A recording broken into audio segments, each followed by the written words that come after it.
Yes, good evening, and thank you for tuning in to this only week, with Fathers Who Care. I feel so fortunate to have an opportunity to come on the show this evening while we're doing the open house outside, and everyone is enjoying this beautiful building, this beautiful edifice, this beautiful studio. It's open house over at Can TV.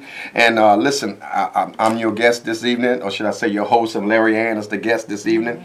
And Fathers Who Care, of course, we normally would come in the month of January, but we have been given an opportunity to come on tonight to talk to you about the state of the nation. Right. The state of the nation. You know, if I didn't love God, I would probably be confused right now. Uh-oh. I'll be a little bit upset, perturbed, and be withered. Well, you'd probably be in good company. I would, a lot wouldn't of people. Because I see folks out there rallying downtown, rallying all over the country. But let me get on back to this, because we're going to talk about some of that. And then we're going to talk about what can we do as folks who are vested, who are community partners and community sector individuals and stakeholders. What can we do to empower our communities, particularly on the west side of Chicago? Listen, I know there's a whole lot of stuff going on all over the world. I don't live all over the world. Right. I live in Chicago, specifically on the west side, all right? I'm kind of interested in that, all right? But I do know that there's a lot of things going on. But look, you all know Fathers Who Care. You know me. I'm your host this evening. I'm your servant leader, of course, Reverend Walter Jones. And, of course, this is my girl right here, Laury Ann, who just got married a little while ago. So she's still on a marital bliss right now. I am. Yes, you are. I know you are. And I had an opportunity, thank you, to facilitate or do the officiating of the wedding. Right. And it was fine. I love her sister. She got a lot of sisters, and they all on point, all right? And her mama cool, too. But anyway, let's get to the show. As you know, we at Fathers Who Care really believe that any man can be a baby daddy. Correct. But it takes a real man to be a father. All right? And so what we try to do at Fathers Who Care is encourage other men out here who may be biologically fathers to take responsibility for your own children. I just believe that when real men stand up, little boys have to sit down. Men and boys can't hang out in the same environment. I also believe that if anything can happen to bring about change in our community, since folks be wanting to know, every time I turn around, folks are saying, what can we do? What can we do to bring peace and prosperity and saneness to our neighborhood? I'm going to tell you what you do. First, discipline your children, raise your daughters, take care of your business in the community, and do what you're supposed to do to empower the people in your neighborhood. Rather simple. You think? I agree. But anyway, let's get to the show, and we're going to talk about some topics. Again, our guest this evening, and please, Laury Ann, tell us who you are, what you do. We know that you're an artist. We know that you're an author. We know that you're a playwright. We know that you do all of these things, and we want you to tell our audience. If I would come to you and I would say, Laury Ann, you know, I really kind of know who you are and what you do. But because the viewers don't know you, and I say, so Laury Ann, tell us, who are you, Laury Ann, and what is your purpose for existing? You would tell us what? I would tell you I am Aaron, a social cause playwright who works at putting out material out there for audience in divested communities that they can relate to, addressing issues that are relative to them and things that they're going to currently in their lives, such as gun violence and economic challenges and things of that nature. Well, Laury Ann, you're not going to get away like that. You know, I understand that, you know, you want to go and tell us all about your professional vida and all of that good old stuff. You want to go and give us that little bio What on you you. looking for? Come on. I'm looking for personally, Laury Ann. I want to know personally what moves you. What moves me personally, Yeah. I think, is just my humanity. I think we are indebted to each other as within our humanity to give back and impart some social good that resonates with others. And I feel that I am missioned to do that. Yeah, and I believe you. And I wanted to just tap that. I personally knew it. And I knew once I kind of opened up that door for you, you was going to go in that professional way. And I really wanted you to just say what you said about who you are personally, because I see it myself and I know it's real. You. And I think you really have a profound love and compassion for empowering people, all right? You create a lot of, you're so actively involved in so many of the arts, all right? that you're always trying to empower folks to express themselves through writing, be it through playwrights and all acting and all that other good stuff. So I think you're tight. I think you do right, and I think everything that you're about is a mission. It's a love. You don't do it because Absolutely. you're forced to do it. It's your passion. You got a job and you do what you do. Yeah. But that work. yeah, don't we know? But that work you do, really, I'm impressed with it. All right. Thank you. But Laury Ann, I really want to, if you don't mind, I want to really kind of get a little serious. Right. I was watching the elections on Tuesday, as most folks were, and I was somewhat taken back by some things, impressed with others, shocked with others, and and at one point or another, I was kind of caught up, in the election, because I was thinking about a person in a person's place, as opposed to doing what I do, staying true to the Almighty, to the higher calling. But anyway, let's go ahead and hit it. What's wrong right now with the state of the nation, the state of Illinois, the state of the city of Chicago? I see folks out there rallying by the thousands. I didn't see all that through the election, all right? None of it. So what's going on? Why are folks are so up in arms right now? And I like to ask the viewing audience, what do you think the state of the nation is, and what do you think is going on in the country, and what do you foresee the country 6 months from now? I think what's going on right now is a heightened fear. I think this election has put forth a lot of fear-mongering and racial tensions. And I think that is what is being exhibited now. It's gone from the kitchen tables and the water coolers to the streets, and people are just vocalizing what they've been dialoguing. Did you believe that there's racism in America? Oh, absolutely. That's what Damon Wayne was told on HBO. Oh, okay. They asked a question to Damon Wayne. They said, Damon, do you think there's racism in America? Okay. And Damon said, yeah. And so they went and got the check again and showed Damon the check to be on HBO. And they said, Damon, this is a check for you. Hey, Damon, do you believe that there's racism in America? And he looked at the check and he said, if there is, boss, I don't know. Oh, yeah, right. I mean, you get the point I'm making? There's a price that's being paid. Absolutely. Greater than the checks Absolutely. being cut. And That's I my think point. we need to realize That's that. my point. Yeah. That's the point that I'm making. But folks had to get past the humor to understand my point. Right. So I tried to slip it in there, but you got it, right? Absolutely. So here's what I'm talking.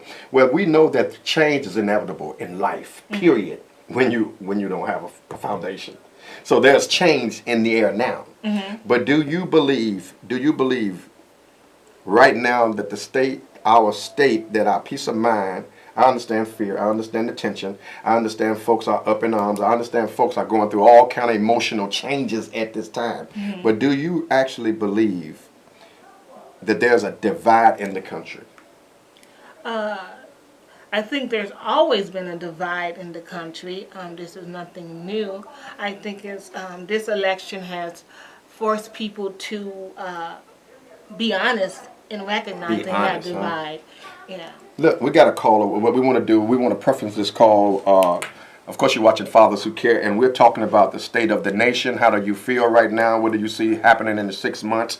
And then we want to talk specifically about the west side of Chicago. Caller, thank you so much for calling in. You're on the air. What's your comment or question?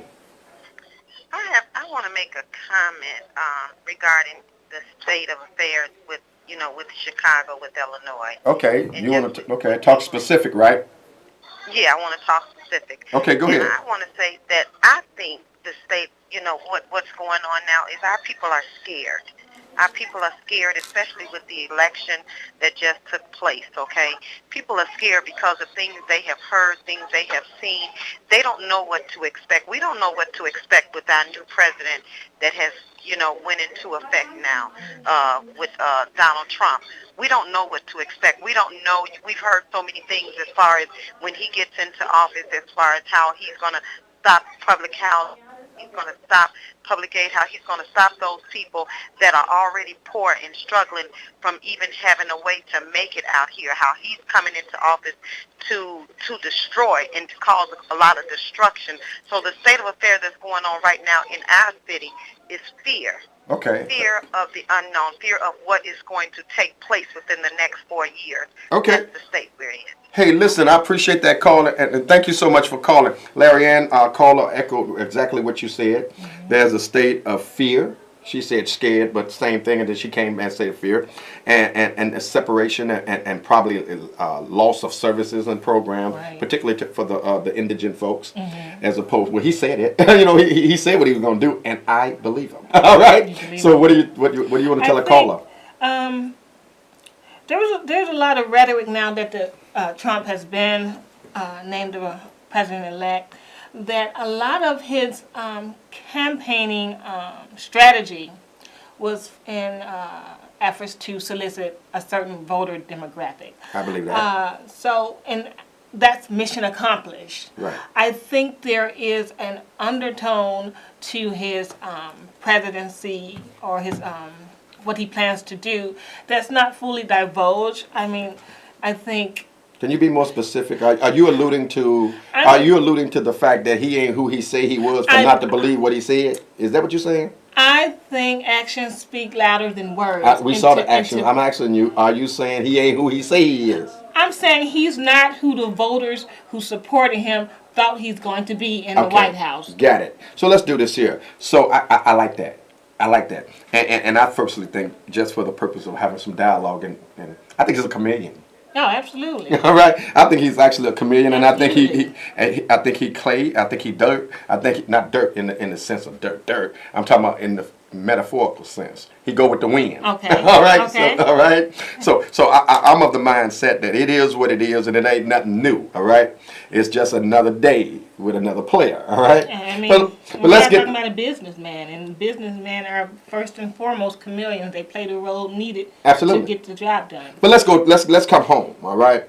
Let's talk about the West Side, because I know that the West Side is struggling, unlike folks might want to believe or don't even acknowledge. But particularly on the West Side of Chicago, it's been devastated since, in my opinion, since 1968 when King died. All right. Yes, And I haven't seen any real economic development on the West Side of Chicago, but I have seen TIF dollars, community TIF dollars, which are tax dollars that we pay into, that the city allocates to build up economic depressed and other communities through development. All right.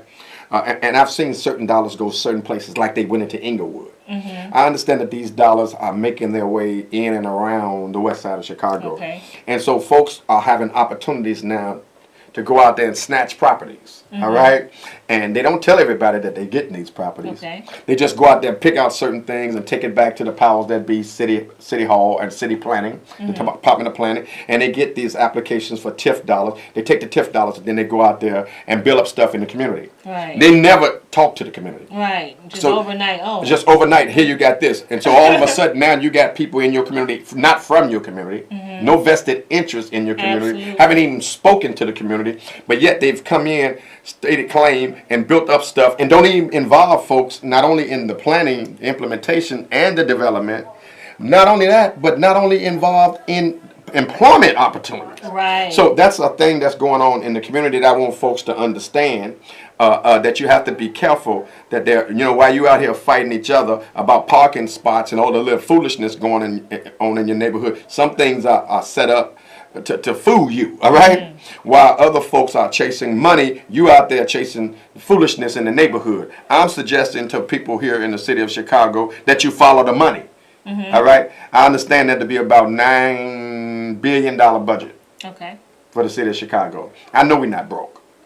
And I know for the most part that the budget has never been this high, ever, all right? Okay. And I know that taxes are being cut all over the place. So here's what I want to inquire. Why should we invest TIF dollars? You're familiar with TIF dollars. Why should we invest TIF dollars on the West Side of Chicago? We should definitely invest TIF dollars on the West Side of Chicago because it's a living community and it's a struggling community. So if you're not investing money to help the struggling and disadvantaged, then you're doing a disservice to a great part of Chicago with good people, hardworking people on the West Side that deserve neighborhoods that support their hard works and their efforts. They are paying their taxes. They are actively involved in the community. They don't have the revenue needed to progress in the community, but because they expect those revenues to come from the city of Chicago, state of Illinois, and they're being deprived of them. Absolutely. And listen, I want to say this too before we get too far. Last night we facilitated our annual Fathers and Family Community Thanksgiving Dinner at George Leland School last night. And I want to just openly say to you, Laury Ann, and all of the folks, I really want to call them off. I want to call these people's names out so bad. But it's so many of them, you know. But I just call out some of the heavyweights. Congressman Davis, Senator Lightford, Senator Don Harmon, Representative LaShawn Ford, Representative Camille Lilly, Clerk of the Court Dorothy Brown, Alderman Teleferio. I want to thank the Cook County Justice Advisory Council, Commissioner Richard Broken, Chief Barbara West of the Chicago Police Department, and Commander Dwayne Betts, Austin Weekly News, Loretta Hospital, Tracy Johnson, West Suburban Hospital, Access Community Health, Colette, Alpha and Omega Eastern Stars.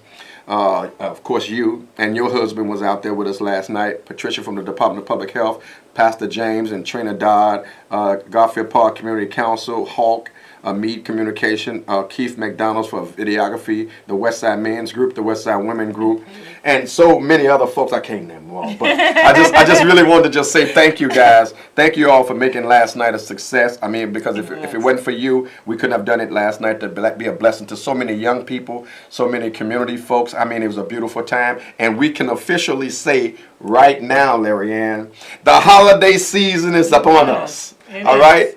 The holiday season is upon us. I mean, in a couple of weeks, there will be Thanksgiving, and then, of course, you know, that would be that Sunday day, that day of Christ risen, and all that other good stuff. And so, listen, we got a caller.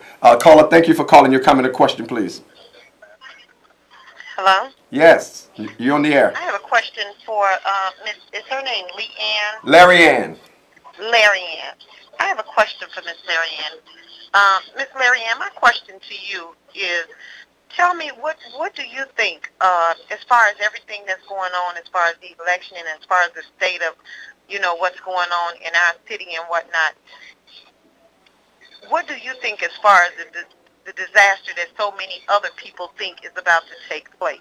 Ooh, tell me, what do you think? What is She's your passionate. mindset? She's very You passionate. seem very knowledgeable. She Tell said, me why what do you think, feel what folks... you see in our future. Okay. You get that? What I see, and because Thank you. I have to be optimistic, Mm-hmm.